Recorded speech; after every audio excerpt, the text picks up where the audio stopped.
Bonjour à tous.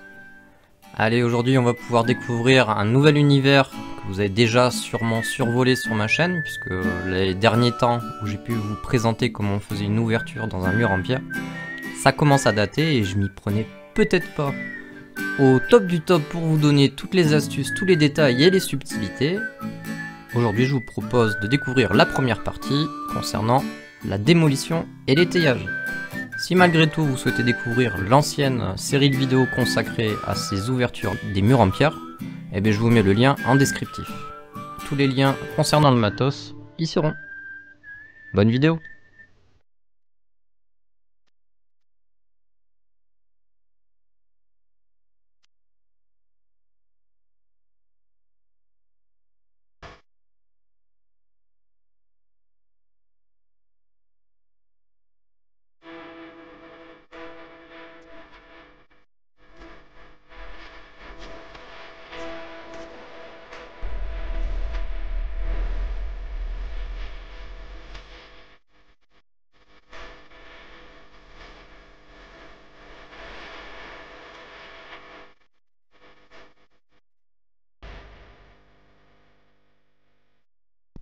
Avant de vous expliquer plus en détail toutes les étapes que je réalise et que je vous présente dans cette vidéo, je vous le dis comme à chaque fois, ne réalisez pas ce type d'ouvrage si vous êtes novice dans le bâtiment. Je le dis à chaque fois, c'est une situation très périlleuse et assez technique et qui ne peut pas être reproduite dans n'importe quel chantier. Donc vous voyez défiler toutes les informations que je peux pas dire à l'oral, mais le plus important à retenir, c'est qu'on est vraiment dans un cas typique de rénovation où la structure de la maison est en pierre et où il y a eu beaucoup de travaux qui ont été faits au fur et à mesure des années, notamment ici on le voit dans la cuisine. Les murs ont été tous enduits au ciment. On est sur une bâtisse qu'on avait déjà analysée qui a été correctement bâtie en moellon de pierre. C'est de la pierre dans le Lot-et-Garonne, c'est des pierres tendres. Donc pas de fissures apparentes. On a déjà analysé à l'étage qu'il n'y avait pas de surcharge. Donc c'est vraiment une toute petite ouverture finalement de 2,50 m de longueur par 2 m de haut, où on va tout simplement aligner les linteaux avec celui de l'existant, celui que vous voyez sur la gauche. Et une des étapes vraiment importantes quand on travaille dans le bâtiment, ça peut sembler vraiment anecdotique de le dire, mais là où on voit des professionnels travailler face à des amateurs, c'est vraiment tout le soin qu'on peut apporter à la sécurisation du chantier, à la sécurisation des parties qui vont être préservées. Et notamment ici, il s'agit de créer une ouverture entre un salon et une cuisine, et la partie lambrissée que vous voyez ici, elle va être préservée. Donc on n'est pas là pour tout déglinguer. Les plafonds vont être repeints, mais par contre ils vont pas être démontés ou quoi que ce soit. Donc, comme je le dis souvent, en fait, avant de vraiment réaliser un travail de démolition ou autre, il y a quand même beaucoup de temps accordé à la préparation. Notamment ici, vous le voyez, c'est plein de détails qui font la diff. Alors entre chaque été, quand on est sur quelque chose de glissant, notamment du carrelage, typiquement une dalle en béton, pour pouvoir venir serrer et mettre en tension les étais, pour reprendre les charges qui sont en partie supérieure, c'est-à-dire le plafond bois et le plafond en béton, on y met des cales. Comme ça, on est sûr qu'une fois qu'elles sont vissées, on peut y mettre des accros où une pierre peut tomber, on va pas se les ramasser sur la tronche. Donc, on travaille un à côté salon et un autre côté cuisine, et ça permet de pouvoir progressivement mieux identifier le chantier, puisque quand on fait un devis, on ne sait pas précisément sur quoi on va tomber. Et ici, il n'y a pas de surprise, on avait déjà tout analysé avant de se lancer. Donc là, il s'agit de démonter toute l'ancienne cuisine qui va communiquer avec le salon. Et c'est très important, quand vous allez faire votre décompte pour les chargements, on n'y pense pas forcément, mais il faut prendre le temps de bien trier. Donc on trie tout ce qui est gravat, donc matériaux inertes, type le carrelage, mortier, etc. Le métal qui va à part, et le bois, là comme toute l'ossature des meubles de cuisine, tout ça, ça va à part. Même si c'est de la démolition, il faut travailler proprement. C'est le parfait moment pour moi de vous présenter une démarche qui a toute son importance si vous êtes un professionnel, surtout du bâtiment, exposé comme moi à la problématique du tri sélectif dans les déchetteries auprès de chez vous. Ce n'est un secret pour aucun professionnel que l'on est limité, voire interdit de béner et de déposer du gravat inerte dans ces lieux. Et bien j'ai la solution, il suffit de vous rendre dans des lieux dédiés et gratuits, totalement gratuits, grâce au point de reprise Ecominero, le partenaire de cette vidéo. Donc je vais vous expliquer comment ça fonctionne, vous allez voir c'est hyper simple et c'est à l'avantage de tout le monde. Même les particuliers peuvent y déposer leurs décombres, il suffit tout simplement de se rendre dans un point de reprise et en se déplaçant simplement dans les zones de bénage dédiées. Donc il y a plusieurs bennes évidemment qui réceptionnent tout type de déchets et nous ce qui nous intéresse c'est uniquement la partie déchets inertes. Donc il est strictement interdit d'y mettre du plâtre ou du plastique par exemple, de toute façon tout est parfaitement indiqué. Là vous voyez idéalement, je dis bien idéalement, on enlève bien les parties plastiques de nos décombres. Donc le décombre reçu, c'est ici par exemple des tuiles. Les sites peuvent aussi recevoir tout ce qui est pierre, béton armé, donc avec des ferrailles, des éléments de pierre reconstitués, briques, carrelage ou autres blocs de ciment. Bon, vraiment c'est un classique pour tous les professionnels du bâtiment. Donc ça n'exclut pas le tri classique, hein. On n'amène pas n'importe quoi dans n'importe quelle benne. Pour pouvoir déposer gratuitement, je dis bien gratuitement puisque c'est le gros avantage de ce service, il suffit de vous rendre sur leur site internet et de cibler les zones les plus proches de votre chantier. En fonction des lieux de reprise, il faudra vous enregistrer ou non, ça dépend de l'établissement dans lequel vous allez vous rendre. Pour ma part, le plus proche de chez moi, c'est un gros coup de chance car il s'agit de Big Mat, mon fournisseur de matériaux professionnels habituel. Et c'est trop bien car c'est complètement adapté pour les petites quantités de matériaux à déposer. Par contre, le regret, c'est que je peux pas encore y béner directement de grosses quantités. Je vous mets le lien du site Ecominero en description. Bon, on peut reprendre. Concernant la démolition, donc c'est très important que vous compreniez. Là, je vous montre tout le panel qui est possible d'utiliser si vous êtes un amateur ou un pro. Évidemment, les pros, il n'y a pas de grande surprise. Le plus important, c'est de comprendre qu'il faut absolument associer le travail avec de l'outillage électrique. Donc tout ce qui peut être burineur, disque diamant, pour pouvoir faire des saignées ou pouvoir découper si on se trouve sur du béton ou autre. Pouvoir couper les tuyaux d'arrivée d'eau, etc., etc. Donc vraiment, il faut pouvoir travailler le plus proprement possible. La grande particularité à retenir, et ça je le vois pas assez sur les réseaux sociaux, on a l'impression que maintenant tout est mécanisé et il faut absolument avoir des burineurs pour pouvoir faire de la démolition. Et évidemment, ce n'est pas vrai, on n'a pas besoin d'être suréquipé pour pouvoir faire de la démolition. Je vous invite à pas sous-estimer l'utilisation d'une simple masse comme ici. Et j'en profite pour vous dire que une masse, on s'en sert en la projetant et en laissant le poids de la masse travailler. C'est pas les bras qui travaillent. Évidemment, il y a une certaine fatigue qui s'installe, mais à la fin d'une journée, si vous faites que taper avec une masse, croyez-moi, il faut vraiment laisser le poids de la masse venir frapper le mur et surtout pas y mettre toute sa force dans les bras. Je pense que c'est surtout ce genre de détails, c'est pour ça que je vous montre absolument toutes les étapes qui ont été nécessaires pour réaliser cette démolition. Et évidemment, nous, c'est notre métier. Et il faut pouvoir tenir quand même toute une journée. Donc c'est pour ça que j'insiste sur certains détails où il n'y a pas forcément d'argumentaire là-dessus ou de formation spécifique. Ça peut paraître des organisations assez basiques, mais croyez-moi, c'est ce type d'utilisation qui marche le mieux. Il y a notamment celle-ci où on a commencé à vouloir charger à coups de seau parce qu'on avait le camion juste à côté, mais finalement on s'est dit on va faire la bonne vieille technique des familles, celle qui permet évidemment à tous les professionnels d'aller beaucoup plus vite. Donc pas besoin de s'embêter avec les seaux, hein. Cette technique elle est adaptée quand vraiment c'est inaccessible. Et là, vous faites ça tel que tous les patrons vous l'ont appris, c'est-à-dire la technique avec les plateaux. Et on vient prendre son élan pour charger la brouette dans la benne du camion directement.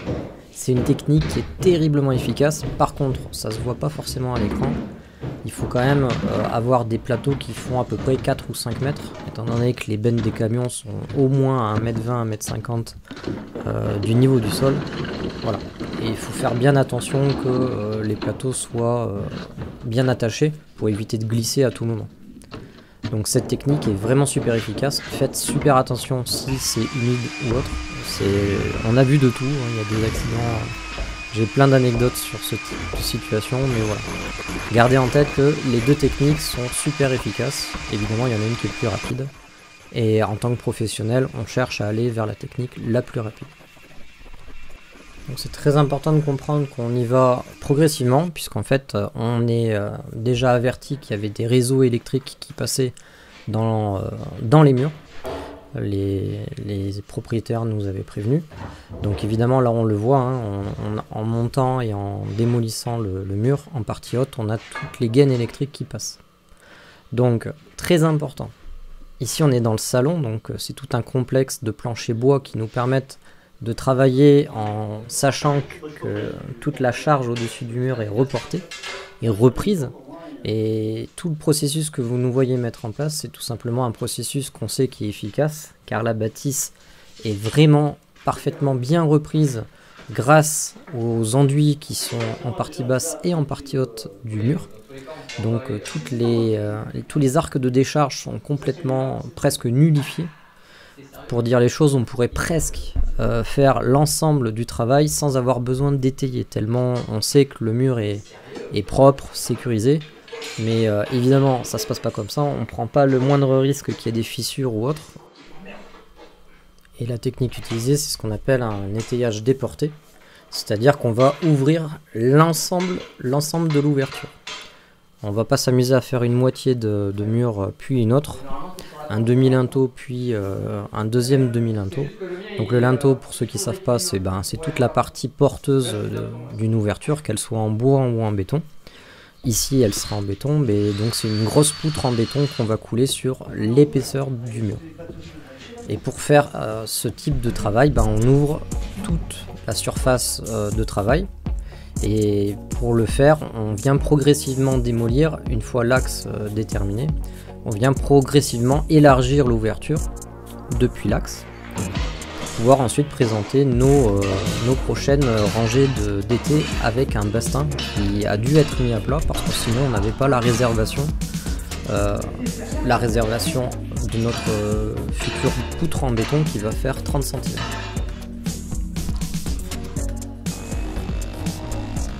Je sais pas si on peut s'en rendre compte vraiment à l'image. On peut voir deux types d'artisans travailler ou de personnes travailler. On peut se résumer la chose ainsi, c'est-à-dire que soit vous allez tout démolir d'un coup, démolir on va dire 90% de l'ouverture, puis vous allez charger le décombre, ou alors vous allez faire comme moi personnellement j'ai toujours préféré le faire, on vient démolir au fur et à mesure et charger au fur et à mesure. Ça évite de rouler, de se fracasser les pieds puisqu'on sait jamais trop sur quoi on marche. Et au moment de charger avec la pelle, en fait, c'est très important de venir araser le pied de mur pour pouvoir venir glisser avec la pelle et charger tout le décombre dans la boîte. Je l'ai précisé plus tôt dans les textes de la vidéo qui défilent, il y en a quand même beaucoup, hein. Je vous invite à prendre le temps de mettre pause si vous n'avez pas le temps de voir les textes qui s'affichent. Mais là, vous le voyez, il faut vraiment prendre des brouettes de type rénovation. C'est des brouettes qui sont vraiment très étroites. Sinon, quand vous allez travailler toute la journée, vous risquez de vous bouffer les montants de porte. Et en plus, qui plus est, si vous les prenez, vous risquez de vous faire très mal aux mains et engendrer des défauts, des préjudices pour la rénovation de votre bâtiment. Là, on vient de présenter une deuxième rangée d'été. Évidemment, l'été vient se présenter à plat et il doit passer précisément au-dessus des gaines électriques, car il faut savoir que sur toutes les gaines qui dépassent, l'électricien nous a bien demandé de faire attention lors de la démolition, car il y en a certaines qui vont être condamnées.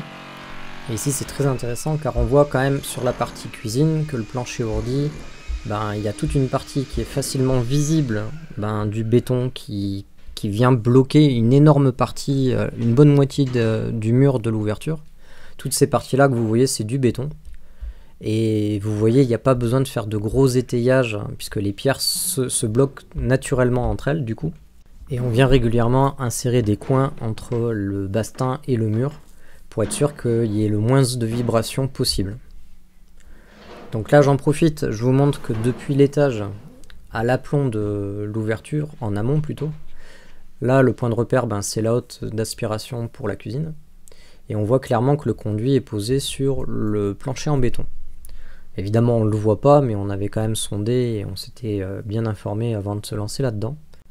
Donc là, on comprend clairement qu'à l'étage, la continuité du mur porteur, il y a une ouverture qui permet de communiquer dans une des chambres.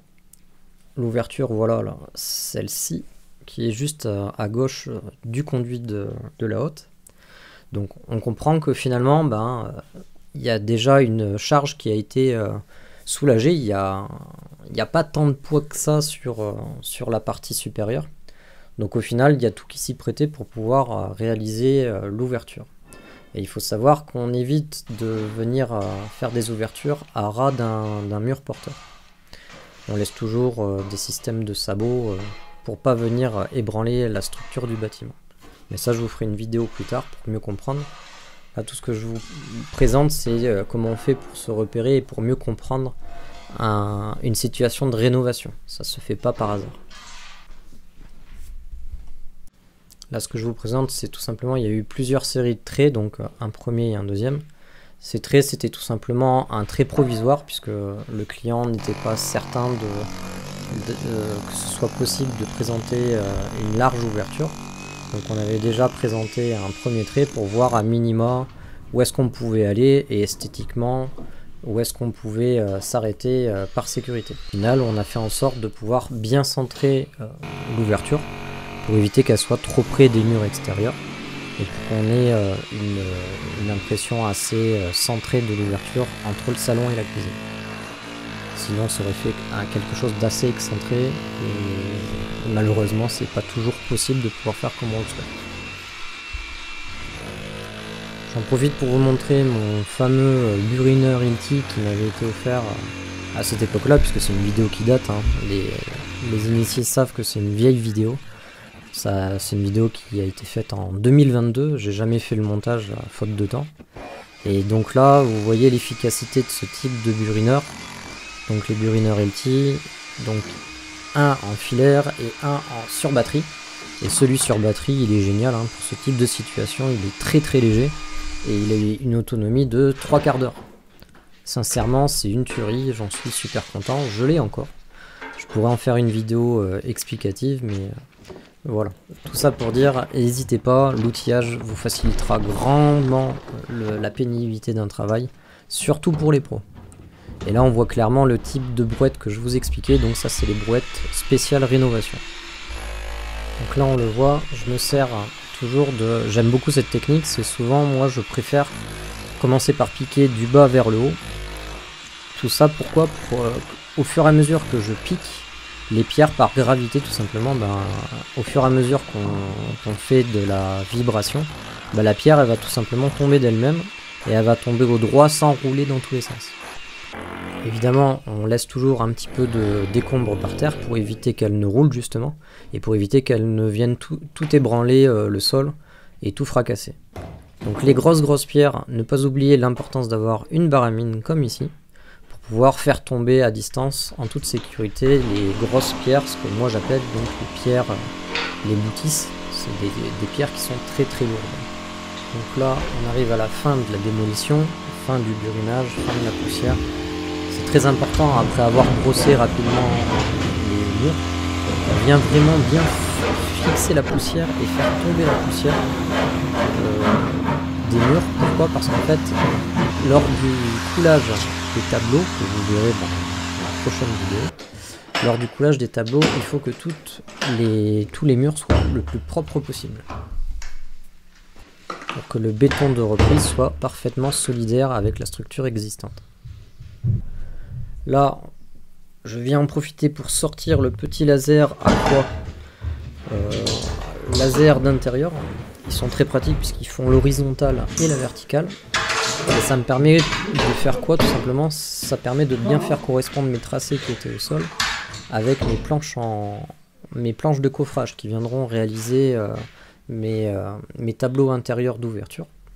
Donc pour vérifier les aplombs et pour éviter de tomber sur des planches qui soient trop voilées, vous vous rendrez compte que le laser c'est vraiment l'outil indispensable pour pouvoir travailler proprement sans s'embêter avec des défauts de planches légèrement vrillées.